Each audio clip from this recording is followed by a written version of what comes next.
Welcome to Transformative Principle, where I help you stop putting out fires and start leading. I am your host, Jethro Jones. You can follow me on Twitter at Jethro Jones.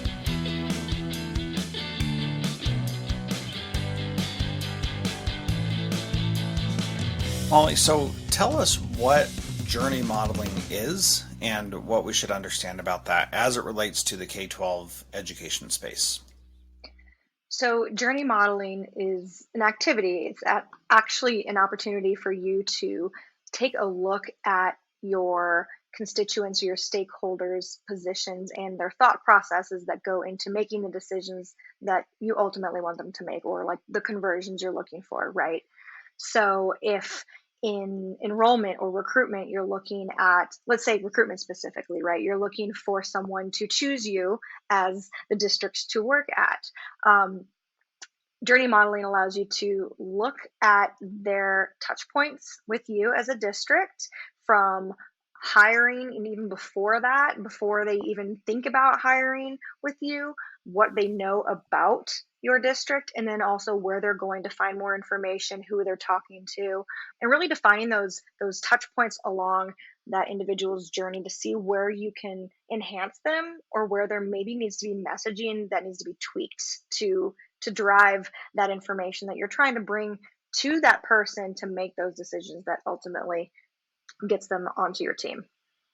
Okay, so we can talk about a lot of different things around journey modeling, right? And so today we're going to specifically focus on talent and getting people to come and work for you. So we could talk about getting kids to enroll in your school. We could talk about getting businesses to work with you and all kinds of different things that we could do about this. But we're going to focus on the talent piece because that is an interesting and unique thing that I'm opinionated about, and I think you're opinionated about. So I think this will be good for us to discuss. So when you talked about touch points, and we all know that there's a certain thing, like this is what a teacher does, and this is what a custodian does, and sometimes they're just a cog in a machine, and we just need a body to fill that role. And unfortunately, that is how a lot of schools approach this issue. What's wrong with that kind of thinking to start out with? Well, to start out with, that way of thinking doesn't value them as an individual or as someone who brings true value to your company, which ultimately I don't think any company really wants to think about their staff and their employee family like that, or should they really? So what we like to say is, like, where are you bringing value to your employee, and also where are they going to bring value to you? So when you're talking about those job descriptions, it's not just a cog in the machine. It's what elements or what skill sets are you looking for in that individual that is going to provide value to you, right? But then also, what are those benefits, your employee value proposition, that are going to provide value to that individual, that'll make them want to not only seek you out but stay. And I mean, we would all love to be standing at our doors saying, I choose this person from a whole group of people. And the reality is that we're facing a teacher shortage, which means that the imperative to be human first and to welcome people in an effective way is all the more imperative now than it ever has been before. So you talked a little bit about job descriptions, and I want to save that conversation for a little bit later.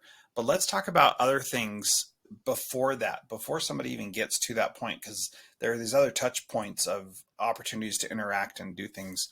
What does that look like, and what kinds of things should we be thinking about before we even get to a job description point? Well, you're talking a little bit too about the relational aspect, essentially, Yeah. of onboarding and bringing someone into the fold as your company. Well, the best Fortune 500 companies do it, and everyone outside of K-12 sector seems to really be grasping the idea that you are wanting to appeal to the individual, and you're also wanting to create a customer experience. So maybe it's weird for you to think of these applicants as customers, but in a way they are. They are your customers of your district because you are wanting them to do a thing, and you want them to do the thing that ultimately means you're going to hire them. So before even in thinking about the touch point that is the job description, you're thinking about the ways that your brand is getting out in front of them, and those touch points, such as where are they seeing you? Are they seeing you on social media? Are they hearing about you through word of mouth? What are they hearing? Are those messages being conveyed in the way that you would want them to be? And sometimes there you can find some opportunities for supporting staff, right? Like maybe you've identified one of the touch points along the journey being a individual hearing about a prospective or upcoming opportunity to teach, but they may be hearing some not so good things from one staff member and some great things from another, but an opportunity that you as a district may have to streamline that messaging then and identify like what is a friction point and turn it into a touch point may be pretty simple, right? And just saying, here are some things about our district that we would love for you to share with any interested candidates or friends that might be interested in joining our district. And from there, obviously, your staff can do with that information what they will. But if you've created a culture of two-way communication and really just truly embodying your district culture, they're going to share the good news. And so that's one touch point example, right? And then other touch points along that journey are some districts are more proactive in advertising, and that can look a lot of different ways. One thing that we see a lot of area for improvement is LinkedIn. LinkedIn is a huge area for most industries to advertise and recruit, but I think there's a lot of growth potential there in K-12, especially as more and more education leaders are gravitating towards that area as well. Going back to what you said about people hearing about your district, like this really goes back to establishing and creating a culture from the very beginning. And the challenge that a lot of people face is that they they were not part of that culture being created before, but they are certainly part of that culture being created right now. And so even if it wasn't like that in the past, it wasn't how you think it should be, it now is, and you need to be prepared and ready to manage and deal with it appropriately at the stage that you're at. And so I think my question really comes down to, what advice would you have for someone who's like, man, our district has a bad reputation, like these things haven't been great before? How do I, as a principal here in this, how do I start changing that narrative, um, eh, with very little support from the district, which is most likely because if you had support from the district, you probably wouldn't have that same culture. Just saying. So, what would be your advice to how to start changing some of those narratives around what the district is like? Well, first and foremost, you always want to actually engage with your constituents. So I think my first recommendation would definitely be, don't assume what people are saying, go Yeah. out and ask. If you're the principal, have those focus groups with your staff and your families, and not just the ones who are already super engaged at PTA meetings and the ones who are showing up. It's the ones who aren't showing up, whose voices may be heard elsewhere, but you're not hearing. So you want to make sure that you're getting a good representative of your student and your school community. And at a bigger scale, that if a district is doing that, they're going to want to be taking in account from, obviously everyone always wants to hear from the educators, but like you said, there's so many other district personnel. There's the bus drivers, there's the custodians. They are huge players in what makes the district work, and their experiences matter, and they have so many touch points and experiences as brand ambassadors with the outside world that their involvement is critical as well in shaping culture and also making sure that you're reflecting what you want to reflect. So students as well, never forget the students. Their voices are timely as well, because generationally we all change so much, and knowing what they're going to be saying and to their peers and saying how they're perceiving things are going to be different than the way that a 35, 45, 55-year old is going to perceive things. So having all of those people as part of your stakeholder feedback, and then from there collaboratively developing strategy to start making things sound the way that they should, based on the culture within your school. Yeah, it's so important to do that collaboratively as well, and to be able to give people a voice in something that they typically don't have a voice in. So going back to what you said before about the opportunity for people to say, this is what's going on at our school, this is what we believe, this is what matters, and giving people this quote unquote script to say, this is what we want you to tell people. Mm-hmm. Having those stakeholder groups come up with that together so that they can then share something that is not a canned script, but rather Absolutely. something that they really believe, is way more valuable than you trying to control that from your office and making sure that everybody's saying the right thing. People are going to see through that in a heartbeat, right? Absolutely. Please do not hear me saying you should give them this script Yeah. and it should be coming from, it should be data informed. It should be informed by your stakeholders. Absolutely. Yeah, because if what you're saying is not actually resonating with the people, and they're like, that's not actually what goes on at that school, then that's going to be a backfire. It's going to be completely opposite of what you want. So yeah, you're right. Getting their input and their perspective is vital. Plus, it creates buy-in. They're gonna know that they're being listened to, and then they can say, "Hey, you know what? I had this really great conversation with my kid's principal. We've been talking about X, Y, Z," and as they share that information within their community, that also serves the purpose of building that culture and helping you change that narrative. Hmm. Yeah, and if you take the time to meet with people, have these conversations, get their feedback, have them create storylines about your school that they can then take out to others, you're going to see the buy-in increase. You're going to see them say, hey, there's that thing that I was on the committee that we said this needs to happen, and I see it actually happening now. That's incredibly powerful and very encouraging for someone. It's interesting. I think about my own students, my own kids' school, and during the last couple of years, I have really felt like they do not want anything to do with me. They don't want to hear from me. They don't want to engage with me. The process to get into the school is just a nightmare, and it feels gross and icky. And I feel like I'm unwanted there. And this is really weird for me, coming from being a school employee to not being a school employee anymore, and basically being able to walk into any school and feel comfortable and welcome there before, and now not having any of those relationships, not knowing any of the teachers or anything like that. And what I'm feeling now is this different feeling from the schools, that they are more interested because they know who I am, or they had my kids last year, and so they have this better relationship. But that's gone on inside my own head, but it's also been perpetuated by some of the practices and policies that they have in place.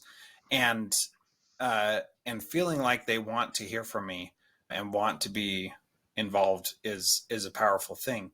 But those things carry over into the employee perspective as well. And so, if I wanted to go get a job at one of the schools in my area, I would I would take that experience into consideration. That's what we've been talking about here. So let's jump to the next piece. And there are a lot of different things that we're going to talk about. We're just going to highlight on a couple here. So we want to talk about job descriptions, because I think that this is really important. So many times we think a teacher is a teacher is a teacher, and the reality is that we often need very specific skill sets, abilities, dispositions, attitudes, cultural beliefs, all that kind of stuff. We need different things for our particular schools.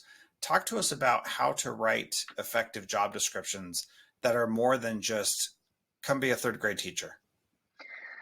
Well, again, I think you're right. We have seen so many job descriptions that are kind of copy paste from the old school, like must be able to pick up 35 pounds, or I don't even know what the weight limit is, Yeah. but very interesting, weird things that if you were coming from a completely different sector or maybe a completely different country and reading this is like, what does that have to do with teaching in a classroom?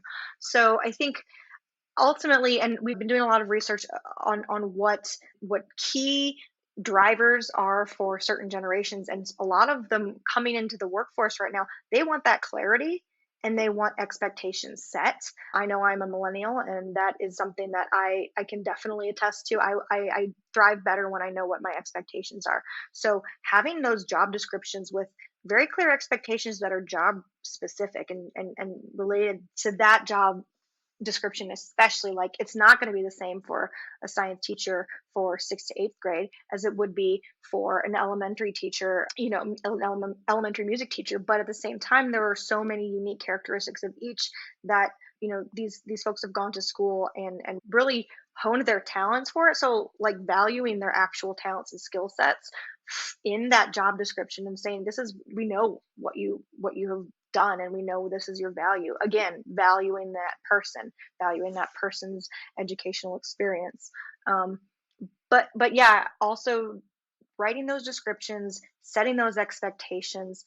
And I think that also carries over into the next step, is those expectations need to be laid out for what they can expect if they do hit submit on that application, right? Like, are they going to hear back quickly, or are they going to be left in the void somewhere and hopefully they'll find out before August? In which case, a lot of districts and a lot of schools will lose potential teachers during that time frame because they might have gotten a better response or more proactive response from another district or a charter school or an independent school and said, you know what, I'm wanted over there.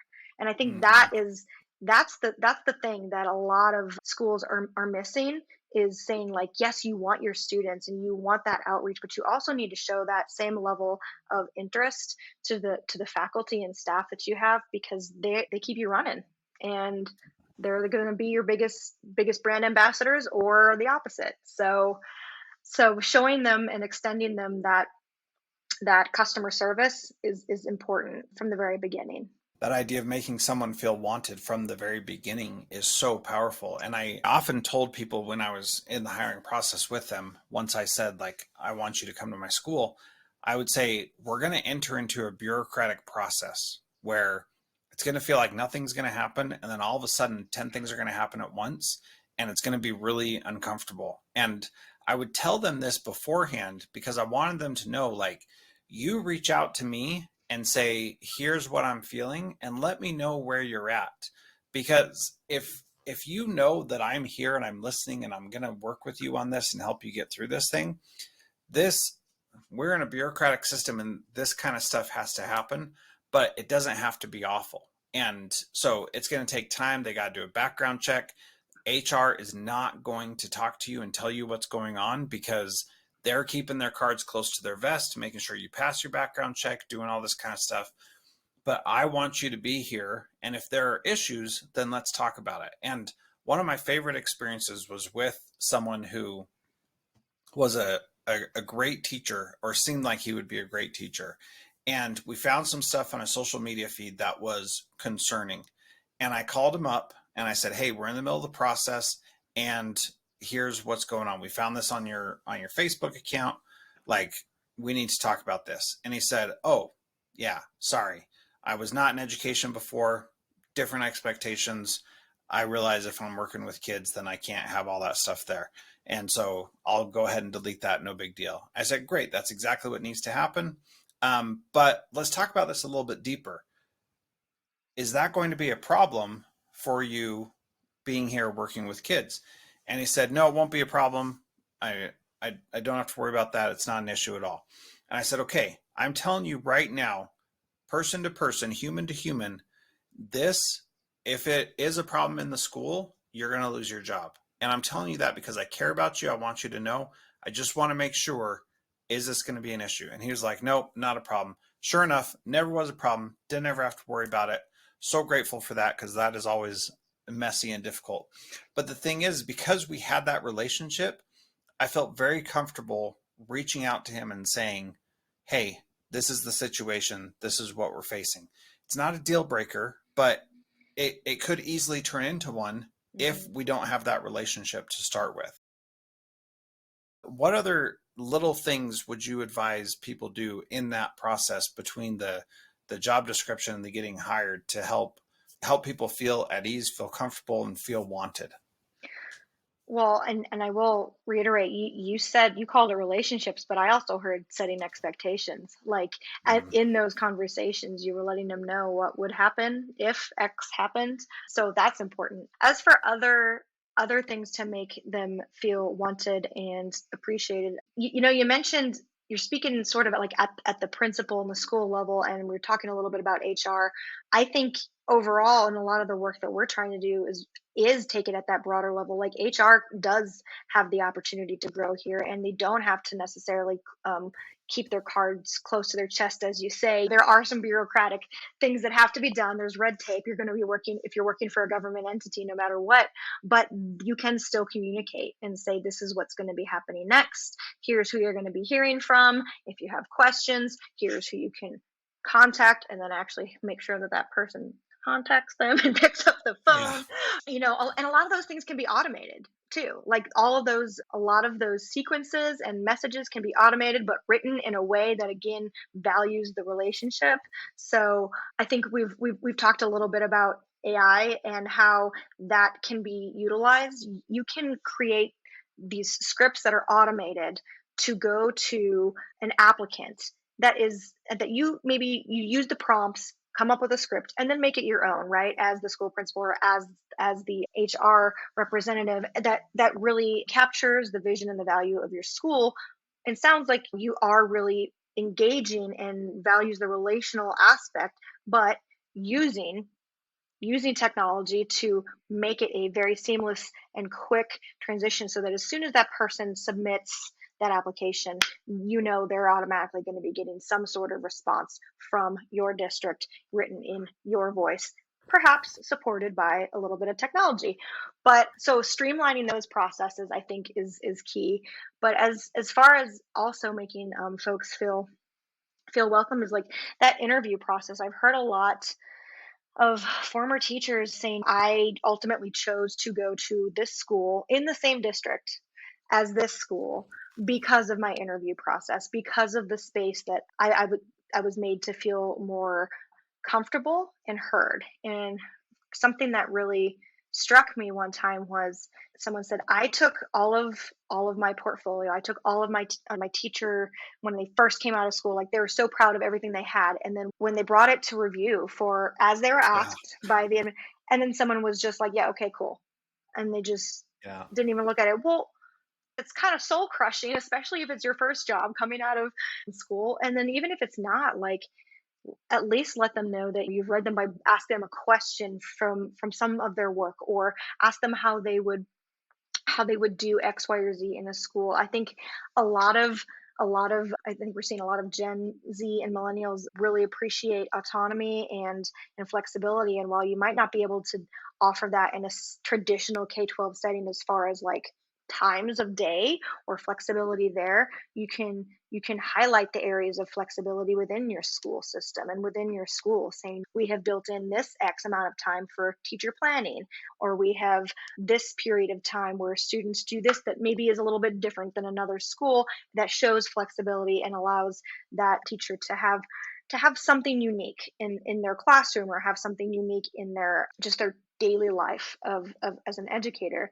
And knowing more about what your prospective educators want, tapping into what those desires are, either be they generational drivers, or just something about folks in your community, or folks coming out of a specific graduate program in a school. If you get a lot of educators from that one area, knowing more about them as individuals and what drives them will ultimately shape your questions and your conversations better, so that you are having more of a conversation instead of just a straight up interview, and you're going to get to know a lot more about that person and how they can bring value to your school, versus whether or not they just check the boxes on paper. Yeah, absolutely. I think one of the things that you mentioned about automating some of the things, and especially on-ramp emails.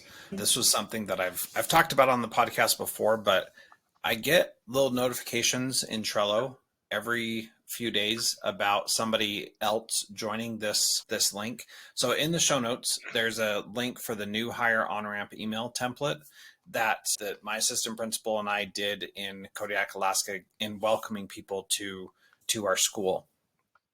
And I've used this in my other schools as well, but this one I set up as a public link that people can go share and check it out. So what's amazing about that is that it's this really easy thing to do, to write once and then be able to send multiple times. And what we did is we set up a MailChimp account, which is free, or was free when we did it, and I think it still is free.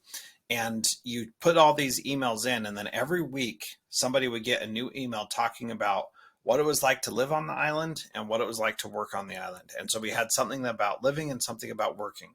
We talked about the tools we use. We talked about our beliefs around education, so that when someone came to our school after the summer, when we hired them in the spring, then they knew what they were getting into. And they had 10 weeks of emails explaining what was going on. And all we had to do after we wrote the initial emails, all we had to do, Molly, was put their email address into the system, and then we didn't ever think about it again. Once their email came in, then it was done. And we intentionally set it up that way so that we could choose when to start sending the emails. And, let's say we hire them in March. We didn't want the emails to start going out in March because that was too early. And so we wanted the emails to start in May, right when our school was getting out, so that they could be timed with the season and all that kind of stuff, and the things that we were doing. And we just found that this was so successful in helping people see what was going on. And let's be honest, Molly, they didn't read all the emails. That wasn't the point. The point was to open the lines of communication, let them know we were thinking about them, that we were preparing for them to come and all this kind of stuff, because we were doing stuff on the other side, but they may not have been able to see it. So setting these things up is a really powerful, simple way to keep that communication open. And, as you were talking about that, that reminds me of a journey model that we did with a school district. They were noticing that as they went through their journey model and saw their teachers coming in, making those applications, like you said, in April, but then they weren't actually hearing from the district for months in advance. And then they also noticed a correlation where they're losing some teachers because they're going somewhere else. It's like there's that period of time where you can miss them. And there is the expectation. I think we talked about this previously, where there's big brands and really big brands, and just the way we interact with brands today has made people really come to expect a certain level of interaction and engagement from the people that they choose to want to do business with. And that's the same with schools. And so you're right, knowing that this is what your audience wants or will expect, why not set it up in advance? And I think that's a perfect blend of talking about using the journey modeling approach to figure out where those touch points might exist that you don't yet have a solution for. And maybe automation can be one of those solutions. So yeah, you're exactly right. And I love that idea about the live here and work here, because you're showing them more than just what it looks like in the school. You're talking about what it is to be in the community. And that's a huge part of an employee value proposition. Like, what is it like to be in the area? Yeah. So, as we kind of wind down here, what are the parts, excuse me, as we wind down here, what are the parts of a journey model that are essential? Walk us through what that should look like at a high level so that we know what it is that we should be looking for.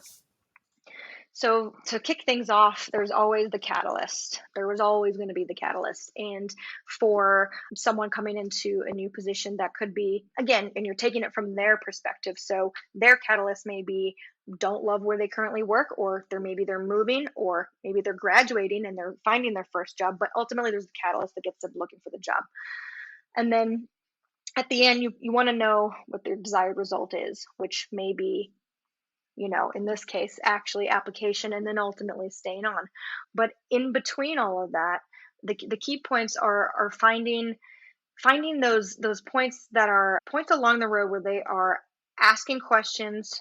What are they asking? This is the part that actually takes a lot of interaction with among a team, and we like to say a district team or a school team.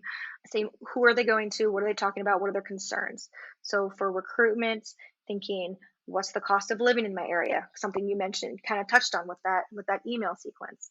What are the benefits? And again, not just salary. What's the community benefits? What are the other folks who work there right now saying? Because one of the things we learn too is it's not just word of mouth, as in the old school phone by phone, or even text message to text message, but they're going to go to Facebook groups. They're going to go and look around. So not that you can have control over those Facebook groups, because if COVID taught us anything, like, we can have zero control over Facebook groups.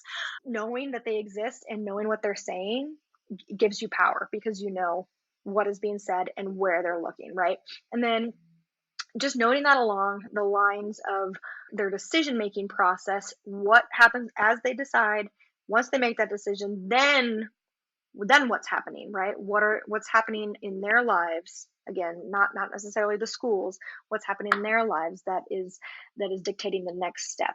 And it's going to be a period of reflection. They're probably going to compare and contrast a couple of offers. Maybe they might be looking at different schools within the exact same district, and that's again where the whole, if you and another principal are wanting the same teacher, like, what do you have to offer in your district, in your school? Maybe that's a little bit different, and that's where that culture comes in as well. So identifying those key points of interaction that you have with them once you have built that journey map out is important, because that's where you can see if maybe you're missing some moments that you could actually be inserting yourself, or maybe there are moments that those connection points are happening, but again, they're friction points and they're not really smooth touch points. And that's where you can strategize with your folks to figure out how to smooth that out. And it may be going, again, talking to stakeholders, saying, how can we make this better? And there's never really a harm in doing that, because everyone wants to give their perspective and want to be heard. Yeah, very true.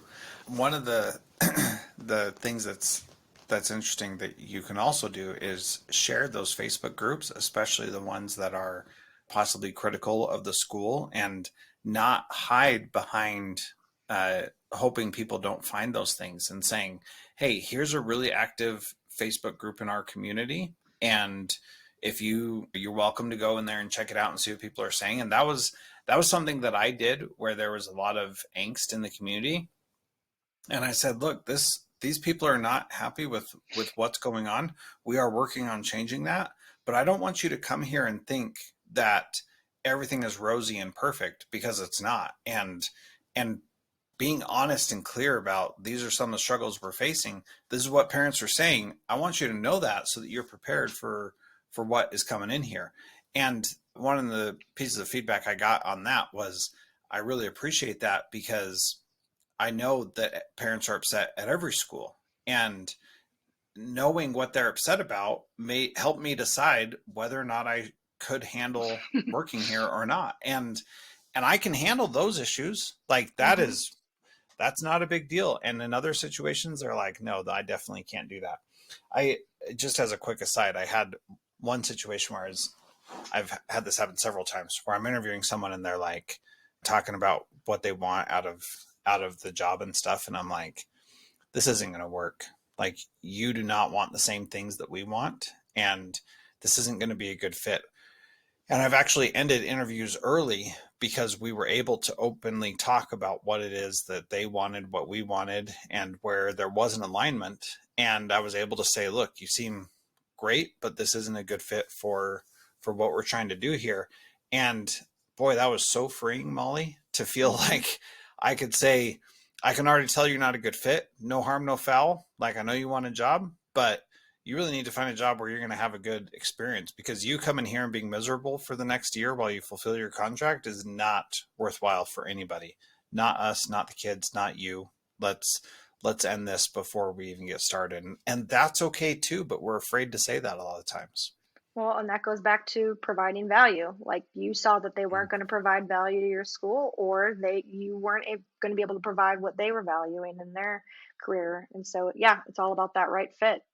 And yes to the transparency. When you were talking about that Facebook group, I remember when I was in when I was over communications for a district for a while, especially during the pandemic years where everything seemed to be even more critical. There Hmm. was a lot of complaining in Facebook groups, but as we were consistently transparent, we were setting those expectations, we were talking about what was coming up next. And again, this isn't recruitment specific, but it was about overall just positioning ourselves. We saw more and more of our messaging showing up in those parent groups from parents who go to our district who were hearing those things and believing them because they saw that they were true. So Yeah. ultimately, yeah, it's all going to come full circle. And if you are transparent and you're very clear about what's going on, the folks who may have been the naysayers might actually be your loudest advocates one Oh boy, ain't that the truth? I've experienced that many times. Well, Molly, this has been a great conversation. Thank you so much for being here. And I'm sure there's so much more that we could go into. And I encourage anybody to reach out to you at Molly M. Gorsuch on Twitter or on LinkedIn. Links to both of those are in the show notes. And thank you again, Molly, for being here. Thank you so much for having me. It was awesome. Okay, now we will record the intro. I will read your bio. You did a great job. Thank you. Thanks. I feel like we Talk could for have another done hour. like yes, we could have done a whole 6-part series on just that just the one thing about journey modeling. I mean, talking about that whole process, we could have gone deep for sure. Yeah, So I feel like I didn't do a very good job of it, but there were so many things we could talk about. But yeah, maybe if there's more interest, we'll do some more.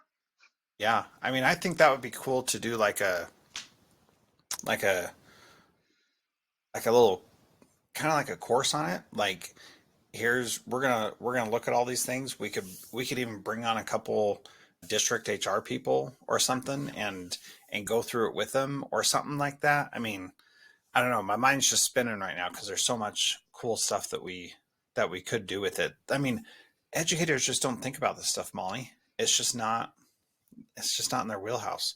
I would love to be a director of HR for this aspect of the HR process, Hmm. not the other stuff. Maybe I should say I would love to be a director of recruitment or something. Yeah. That would be better. But if you're just the director of recruitment, you don't get to deal with all the other stuff that goes into it. So that's why I'd want to be over the whole thing. Anyway, I digress. All right, so we're going to do the intro. I'll read your bio and then I'll introduce you and ask you what people can take away from our conversation today. Does that sound good? Yep, making notes. Okay, sounds good. Welcome to Transformative Principal, proud member of the B Podcast Network. I am so excited to have Molly McGowan Gorsuch on the program today. She's the Director of Client Engagement at Rhodes Branding, and she's the liaison between education leaders and Rhodes Branding, connecting the K-12 community with services designed to accelerate performance and market position. She leads content and partner engagement strategy and is a frequent conference presenter and podcast guest. Here she is today on Transformative Principal. So in the show notes, I've got a link to her LinkedIn and to her Twitter profile at Molly M. Gorsuch. Molly, thanks so much for being here. Appreciate having you as part of Transformative Principal. Thank you so much for having me. You know, I think that this episode we barely scratched the surface, and I think there's so much more that we can talk about. So if you're listening to this and you want us to go deeper into any of these things, I think we could do like a 6-part series literally very easily on this. So what was your big takeaway from our interview today? I liked how we came full circle talking about journey modeling and using that approach to show touch points in the process of recruitment where you can really pinpoint maybe some areas that need finessing, and then ultimately being able to improve engagement with your potential applicants at that touch point using some automation, because I Mhm. think that's just it's talking through efficiencies, it's talking through user and stakeholder engagement, and then also just getting to know your applicants better. So that was a real fun part for me. Yeah. And for me, the big thing is there's so much that you can't control, but there's so much that you can be intentional about. And we didn't say that phrase specifically throughout this interview, but that idea of if you're just a little bit more intentional about some things, you can really make a big difference in what you're creating for the people that are going to come and work with you. And I just think that that's really powerful. Doesn't it seems overwhelming at times, but it doesn't have to be. And you can just start with little baby steps and do little things. And I think that's really cool. Exactly. Just be a little bit proactive, and it takes one small step and it makes a big difference. Yeah, yeah, for sure. Okay, so this is a good episode. You're gonna love it. So we'll get to my interview with Molly McGowan Gorsuch in just a minute. Edited by Gage Sanderson.